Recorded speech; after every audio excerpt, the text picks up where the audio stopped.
In today's video, we will go through how to create a Google Merchant Center account. So first things first, you can go to Google and type in Google Merchant Center. Click the first link and you'll be led to this page here. From there, we'll click Get Started. So Google Merchant Center is obviously what we use to run Google Shopping ads. It collects the feed and pulls that data from your shopping store into Google Ads. So first things first, we're going to need to enter the business name. So let's just use Digital Dasher for now. And we're selling products and not services. Let's type in United Kingdom as our country, and time zone is Greenwich Mean Time. So customers check out on our website, and let's say we are using Shopify.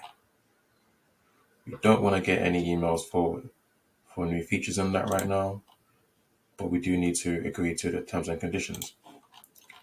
From there, we click Create an Account.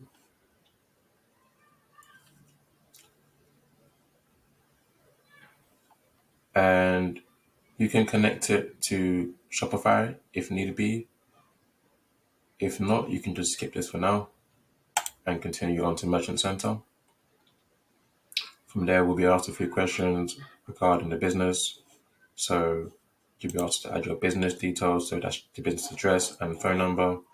You need to claim the website. So type in your URL in there and continue on with that. Then you'll need to set up your shipping. So that's based on delivery times and shipping costs. Have that set in saved inside there. Then you need to connect to Shopify once you connect to Shopify, your product feed will begin to sync. And from there, you need to obviously accept the policies from Google and the final will take place.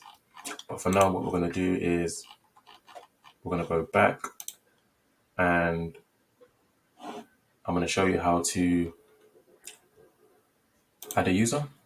So let's go to the settings button, then go to account access. And let's click add a user. And let's say we're going to add Mason at Digital Dasher. Okay. Add a user, and we need to make sure that they have admin access as well as reporting manager. We don't really want to have tips and surveys, just reports. From there, click add user, and that should be it. That will send over the request, and I should then be able to accept it and begin working on your account.